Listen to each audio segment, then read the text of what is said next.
कहानी का शीर्षक है प्यासी रूह। रात के करीब 2:30 बज रहे होंगे।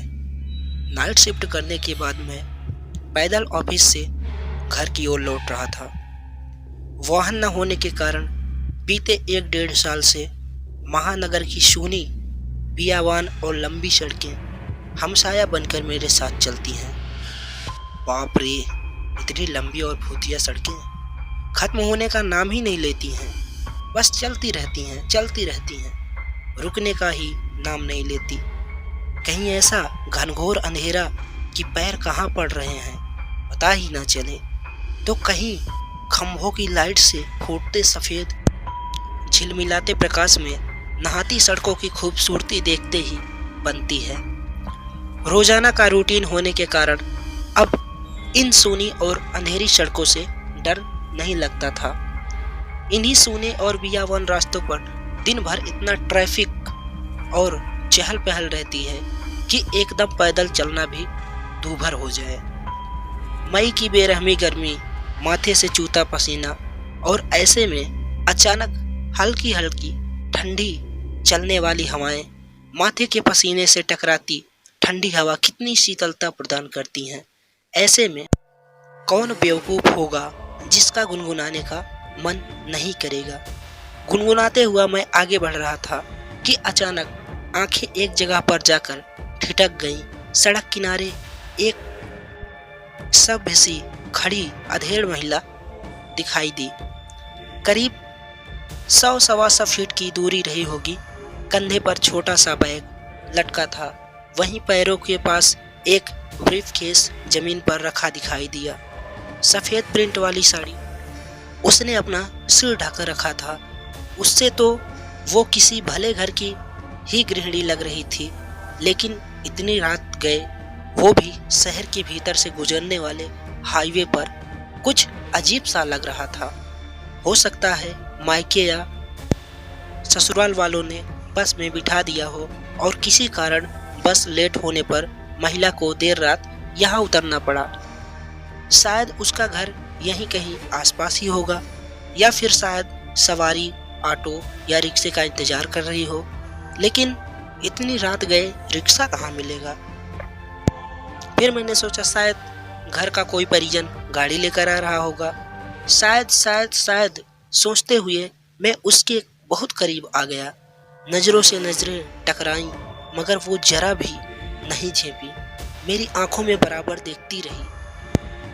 भय का नामो निशान नहीं था उसके चेहरे पर, वरना इतनी अंधेरी और सूनी रात में एक अकेली महिला कम से कम मुझ जैसे मवाली शरीके इंसान को देखकर तो डर ही जाए। लेकिन वो तो लगातार घूरती रही, चेहरे पर ना कोई हाव ना कोई भाव।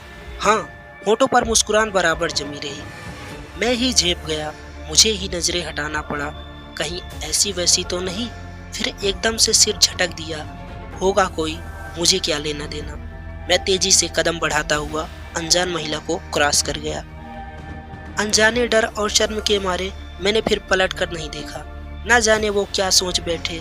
चलते चलते मैं दूसरी सड़क पर आ पहुंचा। अब वो सड़क और महिला पूरी तरह से ओझल हो चुकी थी। कहीं कोई भूत तो नहीं। थोड़ी देर पहले भला लगने वाला रास्ता अब भयभीत करने लगा था। मैं जल्द अपने घर पहुंच जाना चाहता था। इसी तारतम्य में चाल की गजब की तेजी आ गई और बड़े डग भरने लगा। करीब 1.25 किलोमीटर चला ही था कि अचानक मुख से मेरे चीख निकल गई। मैंने देखा वो महिला करीब 100 गज दूर उसके सामने सड़क किनारे ठीक उसी ढंग से खड़ी दिखाई दी, कंधे पर बैग और जमीन पर ब्रीफकेस। यह कब यहाँ आ गई? एक ही तो रास्ता है। ना कोई गाड़ी निकली और ना ही वह पैदल दौड़ती हुई मुझसे आगे निकल गई। मेरा पूरा शरीर मारे डर के पसीने से तरबतर हो गया। लगा कि आज की रात आखिरी रात है। वो भूतिया औरत कुछ देर में मुझे चबा कर खा जाएगी। मैं बेतहाशा भागा, इतनी तेजी कि पता ही नहीं चला कि वो औरत कब पीछे रह गई। भागता रहा और सीधे घर पर जाकर ही रुका। सांसें धमकनी सी चल रही थी। घर के बाहर ही कुछ पल खड़ा रहकर अपनी सांसों पर कंट्रोल किया। अगले दिन शाम करीब 5 बजे ऑफिस पहुंच गया। एक बुजुर्ग कर्मचारी को रात का सारा घटनाक्रम सुना डाला। हंसते हुए बोले नूर चाचा, अरे कहीं बूचड़ खाने की पास की बात तो नहीं कर रहे हो? बूचड़ खाना? मैं धीरे से बुदबुदाया। हाँ, बूचड़ खाना, स्लॉटर हाउस, जहाँ जानवर कटते हैं। बेटा, वो सड़क बहुत खतरनाक है, बहुत हादसे होते हैं वहाँ तेज रफ्तार बड़ी गाड़ियों ने बहुत सारे लोगों को कुचला है। सुना है कि कई साल बस का इंतजार कर रही एक औरत को भी एक ट्रक ने रौंद डाला।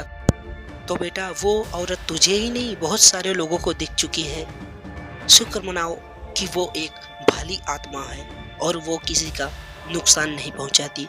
तो दोस्तों, कैसी लगी आज की हमारी ये कहानी?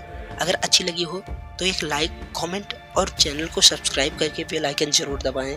मिलते हैं अगली वीडियो में, तब तक के लिए अपना ख्याल रखें। नेक्स्ट स्टोरी में ज़रूर मिलेंगे। बाय।